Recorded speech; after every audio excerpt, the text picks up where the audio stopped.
సింధూర అలా ప్రాణాపాయ స్థితిలో పడి ఉంటుంది. చంటి నేను చేస్తాను, ఆ పూజ నేను ఎలాగైనా చేస్తాను అని చెప్పేసి తన ప్రాణాలను లెక్క చేయకుండా పణంగా పెట్టి చంటి అయితే అలా ఇక నీళ్ళని తీసుకొచ్చి స్వామీజీకి పోస్తూ అభిషేకం చేస్తూ ఉంటాడు. ఒకవేళ చంటి తప్పుగా పూజ చేసి తను కూడా మధ్యలోనే ఆపేస్తే ఆ శ్వేతనాగు చంటిని కూడా కాటేస్తుంది అన్న విషయం స్వామీజీ చెప్తాడు. ఇక చెంచలమ్మ చావు బ్రతుకుల్లో ఉంటుంది.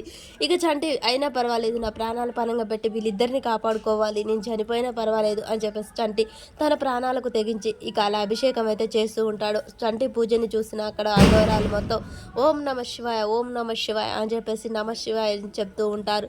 ఇక చంటి అలా తన పూజనైతే ప్రాణంగా పెట్టి చేస్తూనే ఉంటాడు. అక్కడ ఉన్న స్వామీజీ కూడా అది అంతా శివయ్య లీలలే, ఆ శివయ్యే కాపాడాలి ఈ జంటని అని చెప్పేసి దీవిస్తూ ఉంటాడు. చంటి అలా ఇక అభిషేకానికి నీళ్లు తీసుకొచ్చి సొలసిపోతూ ఉంటాడు. రాయి తప్ప అనకుండా అలా తనైతే కింద పడి సోలుతూ ఉంటాడు. చంటికి కూడా బాగా కళ్ళు తిరిగిపోతూ ఉంటాయి. అయినా తన పట్టుదలను వదలకుండా అభిషేకించాలి అని చెప్పేసి చేస్తూ ఉంటాడు. అమ్మాయి గారు ఇక మీకేమీ కాదు, ఇక దగ్గరలో పడ్డది, మీకు ఏమీ కాదు, నేను కాపాడుకుంటాను, అమ్మాయి గారు మీరు కాసేపు స్పృహలో ఉండండి అని చెప్పేసి చంటిని అటు సింధూరని కాపాడుకుంటూ ఇటు తను చేయాల్సిన అభిషేకం చేస్తూ ఉంటాడు.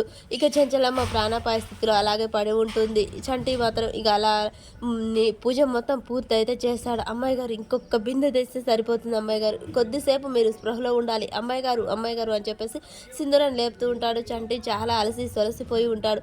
ఇక అలా పూజ పూర్తి చేసుకొని స్వామి నా పూజ పూర్తయింది, ఇక మా వాళ్ళని కాపాడు స్వామి అని చెప్పేసి 2 కాళ్ళ మీద పడతాడు చంటి.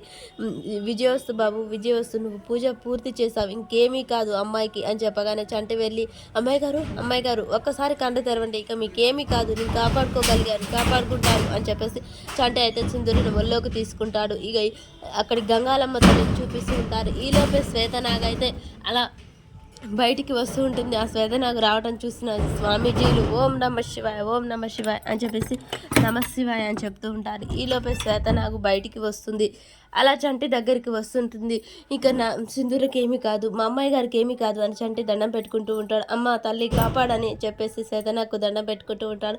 శ్వేతనాగు వచ్చి అక్కడ సింధూర వైపు చూసి ఇక తనకున్న కాలికి ఉన్న విషాన్ని మొత్తం లాగేస్తూ ఉంటుంది శ్వేతనాగు. అది చూసిన అక్కడ స్వామీజీలు ఈ అమ్మాయి వీళ్ళిద్దరూ ఎంతో పుణ్యం చేసుకున్నారు, అలాంటిది శ్వేతనాగు 2 సార్లు ఇచ్చి కాటేసి వరం ఇవ్వడం అంటే అసలు మామూలు విషయం కాదు అని చెప్పేసి స్వామీజీలు మాట్లాడుకుంటూ ఉంటారు. శ్వేతనాగ్ అయితే అలా విషయం మొత్తం లాగేస్తుంది. అమ్మాయి గారు ఇక కండ్లు తెరవండి, మీకేమీ కాదు, కండ్లు తెరవండి, ఒకసారి చూడండి, మిమ్మల్ని విషయం లాగేసింది, శ్వేతనాగు వెళ్ళిపోయింది చూడండి అని చెప్పేసి ఇక స్వామీజీ అయితే స్వామీజీ అందరూ చూస్తూ ఉండగానే చంటి లేపుతూ ఉంటాడు. స్వామీజీ దీవిస్తాడు. ఇక ఓం నమ శివాయ అనే మారు మోగుతూ ఉంటుంది. అక్కడ సింధూర కండు తెరిచి చూస్తుంది. అమ్మాయి గారు మీ ప్రాణాలకు ఏమీ ప్రమాదం లేదు, శ్వేతనాగు మీ విషయం మొత్తం లాగేసింది, మిమ్మల్ని కాపాడుకోగలిగాను, నాకు అదే చాలమ్మా అని చెప్పగానే స్వామీజీ అక్కడ ఉన్నవారు ఆయుష్మాన్ భవ అని దీవిస్తాడు. లేవండి అమ్మాయి గారు లేవండి, మనం అమ్మగారిని కాపాడుకోవాలి అని చెప్పేసి చంటి సింధూరాన్ని పైకి లేపుతాడు. స్వామీజీ అయితే ఆ చెంచలమ్మ కోసం మరి తీర్థం అయితే తెచ్చి ఇస్తూ ఉంటాడు.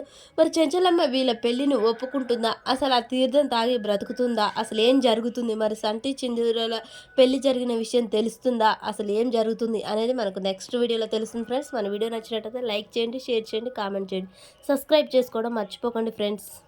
ఈ ఛానల్ ద్వారా నన్ను ఎంతో అభిమానించి ఆదరిస్తున్నారు. ఇదే అభిమానంతో నన్ను ఇంకో ఛానల్లో ముందుకు నడుపుతారని నమ్మకంతో నేనైతే అశ్విని విలేజ్ లైఫ్ ఛానల్ అనేది స్టార్ట్ చేశానండి.